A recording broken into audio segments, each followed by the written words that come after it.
Buenos días, República Dominicana. Buenos días, país. Este es el rumbo de la mañana. Francis Jorge, Patricia Rache, Domingo Páez, Fafa Tavera y Ricardo Nieves, bajo la coordinación general de don Domingo Páez y la producción de Jesse Pérez y el control máster de Isidro Labur. Hacemos el equipo de cada mañana para llevarle a ustedes todas las informaciones, las noticias y las opiniones que son de interés para el país. Bienvenidos. Hoy es martes y vivimos el 12 de enero. 12 de enero, fecha histórica y sangrienta en la República Dominicana. Día en el que cayeron en 1972, de esta misma fecha, los llamados palmeros, jóvenes que se alzaron frente al gobierno tiránico, despótico y sanguinario de los 12 años.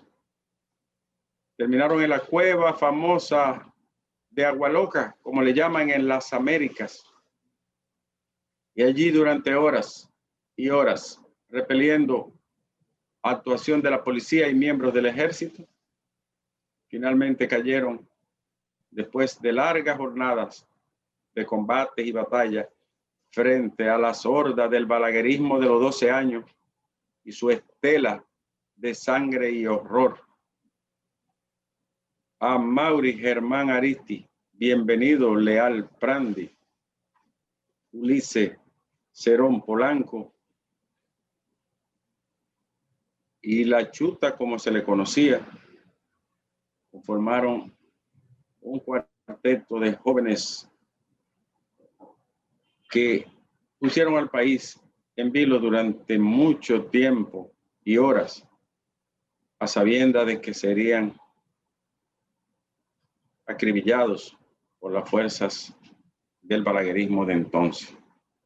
1972, 2021, son muchos años. Son unos 49 años, ¿no? 49 años de la caída de los palmeros en las Américas. Allí hay un monumento que honra su recuerdo y le da permanencia a su memoria. Los jóvenes de hoy no tienen idea de esos episodios de los 12 años. La juventud de hoy conoce muy poco de ese periodo tétrico que le tocó vivir al país, donde el hecho de ser estudiante y ser joven era el anticipo de un prejuicio para ser perseguido y hasta apresado en algunos casos, donde desaparecían los jóvenes por sus ideas, los torturaban y los acribillaban en la calle a la clara en una operación limpieza que se había iniciado desde los finales de la Guerra de Abril de 1965, uno de los periodos más lastimosos de nuestro país. Siempre se recuerda a Mauri Germán su juventud, su inteligencia y su valentía. Para mí, un ejemplo clásico de la juventud rebelde y valiente de la historia nacional.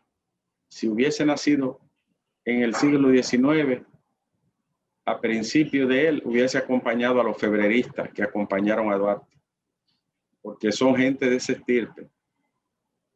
Loor y memoria a los palmeros, encabezados por Amaury Germán Aristi. Bueno, señores, la Procuraduría General de la República se refirió al allanamiento de La Vega y hoy se conoce de algunos documentos que señalan a qué obedeció esa requisa en el hogar de un exfuncionario del área eléctrica del país. El allanamiento de La Vega es parte de la operación Antipulpo y está relacionado con la búsqueda de testaferros a nombre de quienes estarían propiedades y bienes de algunas de las personas investigadas hasta hoy. En el documento de solicitud de allanamiento al juez de garantía que lo ordenó, se establece que estarían buscando documentos importantes, bancarios, transferencias, también contratos, cajas fuertes y otros elementos de interés para la investigación de la operación Antipulpo, que todavía no se cierra. No había una solicitud de detención o apresamiento para alguien en el acta de solicitud de allanamiento, sino requisa de bienes, documentos que eran de interés para el Ministerio Público, que siguen siendo de interés, de modo que no se descarta que siga produciéndose este tipo de actividad procesal por la Procuraduría General de la República y la Dirección de Prevención de la Corrupción, PECA, que encabeza Wilson Camacho. Una nota que también aparece hoy con relación al turismo y que es noticia de interés es la caída de este renglón. La caída del turismo fue un regreso al año 1998. Seriamente afectado, cayó en un 63%. El turismo y todas sus actividades comerciales. Es decir, una caída espantosa de uno de los pilares de la economía nacional, que se haya caído más de un 62.7%, implica también pérdida de empleo, pérdida de recursos, caída de las divisas, de impuestos y de actividades afines, así como la producción por el consumo que tiene el turismo, sobre todo de productos nacionales que son parte de la dieta de esa importante área económica y social de la República. ¿Podrá levantarse el turismo en el año 2021? Esa es una tarea sumamente complicada, extremadamente difícil y con no muy buenos halagüeños pronósticos. La esperanza es que se mejore y que ascienda, pero ya sería para mediados de año, cuando, si se aplica la vacuna y sus efectos proyectan positividad en el orden epidemiológico, entonces estaríamos hablando del inicio de una recuperación del turismo. Quiera Dios y así sea para todos los países, porque esta región de América Latina, como todos sabemos, es la región más golpeada económica y socialmente y sanitaria también por la pandemia. Mañana, y es otra información de interés, mañana el presidente Luis Abinader dará los detalles del encuentro con su homólogo de Haití, Moisés Juvenal. El presidente Abinader se reunió con el presidente haitiano de una forma no anunciada y para mucha gente inesperada, pero agotaron un protocolo y llegaron a algún tipo de acuerdo que se conocerá a partir de mañana. La situación de Haití, siempre explosiva y dramática, es una cuenta pendiente de la política exterior y también de la seguridad del Estado dominicano. Así que hay que ver cuál es el contenido de ese acuerdo bilateral que diríamos tuvo carácter espontáneo y con muy poco anuncio para el país. Hoy mismo sale un dato para tener una idea de las dimensiones críticas que vive Haití, donde se señala que el 72.3% de todos los hogares de Haití todavía cocen sus alimentos con carbón vegetal. ¿Y de dónde obtiene Haití el carbón vegetal? Si en Haití no hay casi cubierta boscosa ni hay árboles, ¿de dónde obtiene Haití los árboles para quemar? de dónde obtiene el carbón como tal, de los bosques de la frontera dominicana y de los pequeños bosques que quedan en esa parte limítrofe de las dos naciones. Un hecho insólito que mafias dominicanas y haitianas se dedican a tumbar y a quemar los pequeños bosques de esa región fronteriza para finalmente comercializarlo en Haití. Y si bien es cierto que ha disminuido en los últimos tiempos, es una práctica que no termina. Y todos sabemos que el carbón que Haití usa es de las entrañas de nuestro país, en uno de los actos más impúdicos de la política y de la complicidad más sucia que se pueda concebir. Que dominicanos desde la República Dominicana faciliten tumbar los bosques, sobre todo de esa zona tan devastada de la frontera, para convertirlo en carbón y vendérselo a Haití. Es uno de los actos más ignominiosos y deplorables que se puedan concebir, pero eso sí ocurre, señores. Y eso sí ocurre permanentemente. Triste episodio el de un país que no pueda ni siquiera controlar una actividad como esta. Esperemos los detalles de esos acuerdos que ambos mandatarios llevaron a cabo. Hay muchas bolas y también preocupaciones reales por este tema permanentemente. Lo cierto es que el problema de Haití cada día se agudiza y los problemas viejos se vuelven crónicos. Ahora mismo hay convocatoria a unas elecciones, incluso a una reforma constitucional, y la amenaza que pende es protestas y huelgas contra el presidente actual, Juvenal. En fin, la inestabilidad, la carencia, la crisis económica y humanitaria que tiene ese país no le permite asentar ni concebir las bases de una estabilidad y de una gobernabilidad aceptable, porque se vuelve imposible en ese país. Y se vuelve imposible, señores, porque Haití tiene una de las castas más corruptas de la región también. Hay que decirlo y señalarlo. La pequeña oligarquía haitiana es una de las más corruptas de toda la región y del mundo.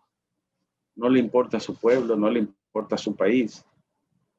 Y los que viven muy bien en esa nación están más interesados en seguir disfrutando de la buena vida que en el destino de su pueblo, pobre y herido por una histórica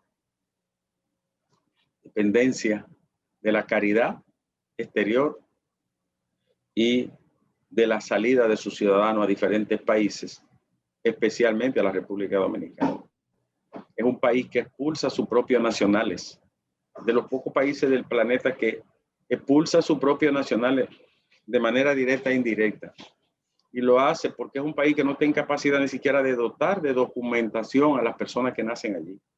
Óigase bien, Haití no le da documento al 70% de los niños y niñas que nacen en ese suelo. Un hecho tan trivial, tan sencillo y ordinario como asentar el nombre de un niño que nace en un libro documentado, eso no puede hacer la autoridad ni la institucionalidad haitiana. Un hecho que se sale de la razón. Por eso la mayoría de la gente allí no tiene documentación, no tiene actas de nacimiento, y muchos tienen que prevalerse de cuando salen al exterior de hasta falsificar documentos porque no poseen un arraigo documental de identidad, no tienen un solo papel encima, ni lo tendrán de sus autoridades. Un acto de responsabilidad que también la comunidad de países amigos de Haití, pero la comunidad internacional ha tolerado de manera despreciable en una calamidad que no sé cómo pueden ellos hablar ni referirse a un problema tan serio si ellos son parte de la tragedia que vive ese país. ¿Cómo es posible que, por ejemplo, Estados Unidos, que hace guerra en el Medio Oriente, en el Lejano Oriente, y se mete en todos los puntos del planeta, no haya dispuesto, dentro de tantas intromisiones, los recursos y la facilidad para crear las posibilidades de una estabilidad en Haití, de documentar a su gente, de vacunar a su gente, de crear un sistema sanitario que funcione.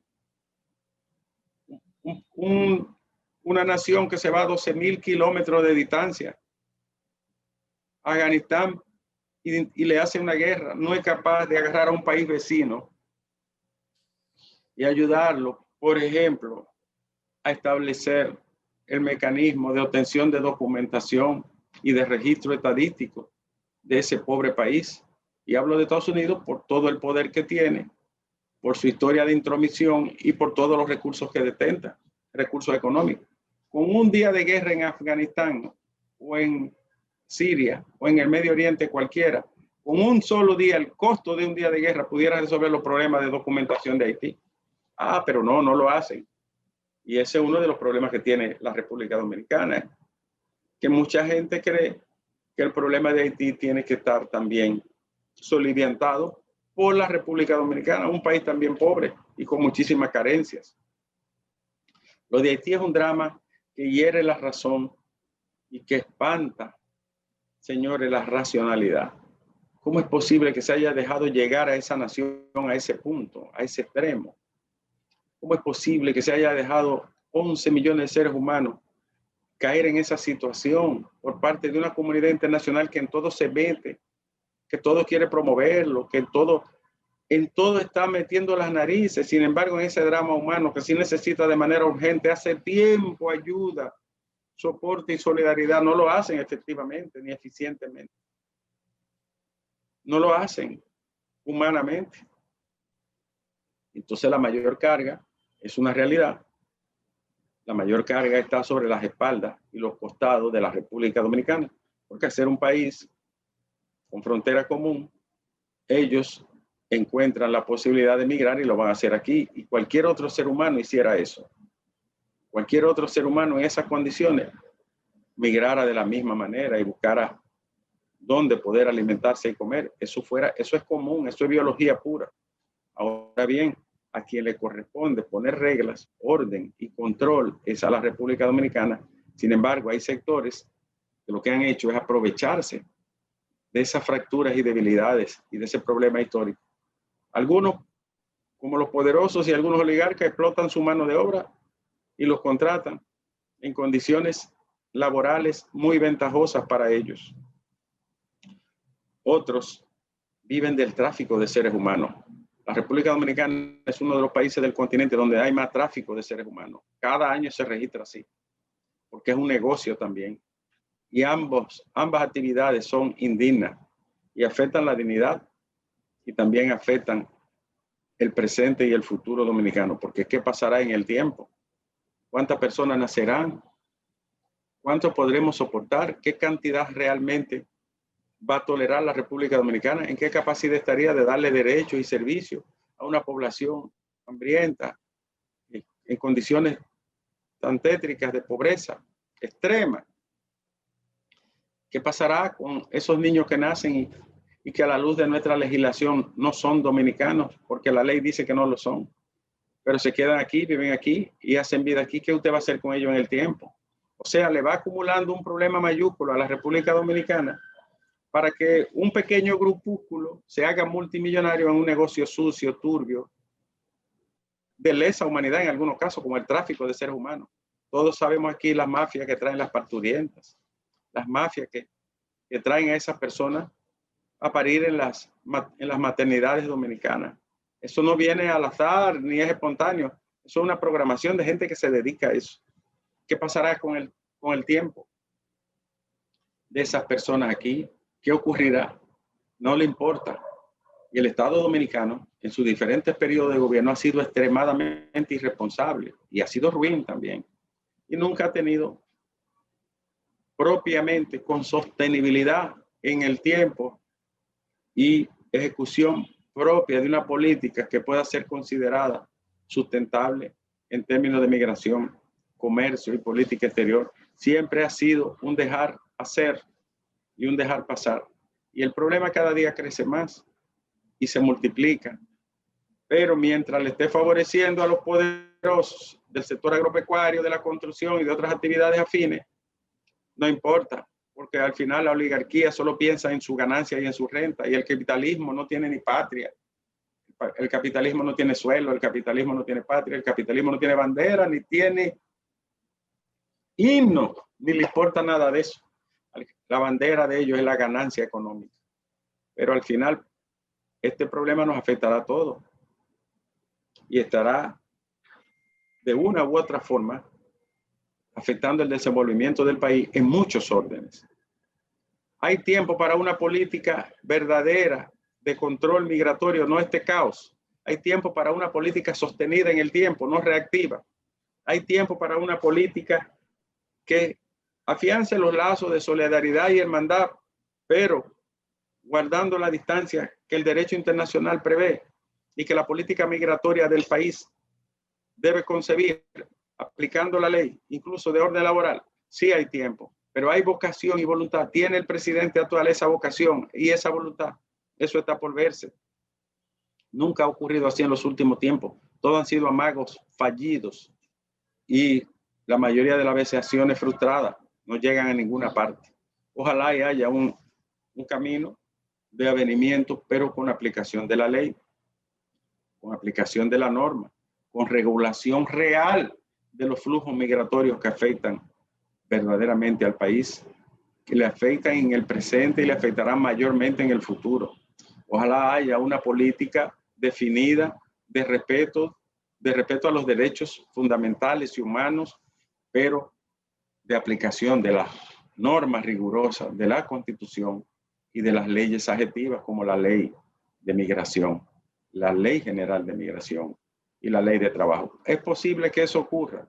Esperemos. Mientras tanto, sí se puede decir que cada vez que hay un asomo de crisis en Haití y que es constante y permanente, nosotros estamos siempre en ojerizas y atentos a qué pueda pasar allí, porque lo cierto es que la inestabilidad de Haití nos afecta y también es una amenaza al futuro y la estabilidad de la República Dominicana. Señores, son grandes masas hambrientas, sin condiciones vitales mínimas, que están del otro lado de la frontera, en un país donde la irresponsabilidad política y la indolencia de sus gobiernos y de su oligarquía económica no tiene límites, mientras la República Dominicana seguirá siendo el espacio natural a donde quieran moverse, en un país que tampoco aplica normas, que no aplica sanciones, que no pone a disposición la fuerza para los fines de una verdadera protección en la frontera y que lo que ha hecho es dejar hacer y pasar lo que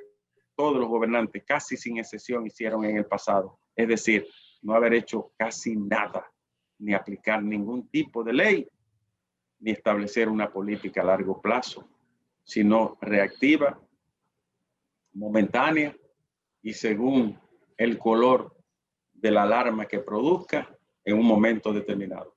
Ojalá sea el inicio. Ojalá y este encuentro, que no fue ni siquiera planificado, tenga algún contenido que afronte esta realidad muy dura, muy dura y desafiante para el presente y el futuro dominicano, Isidro.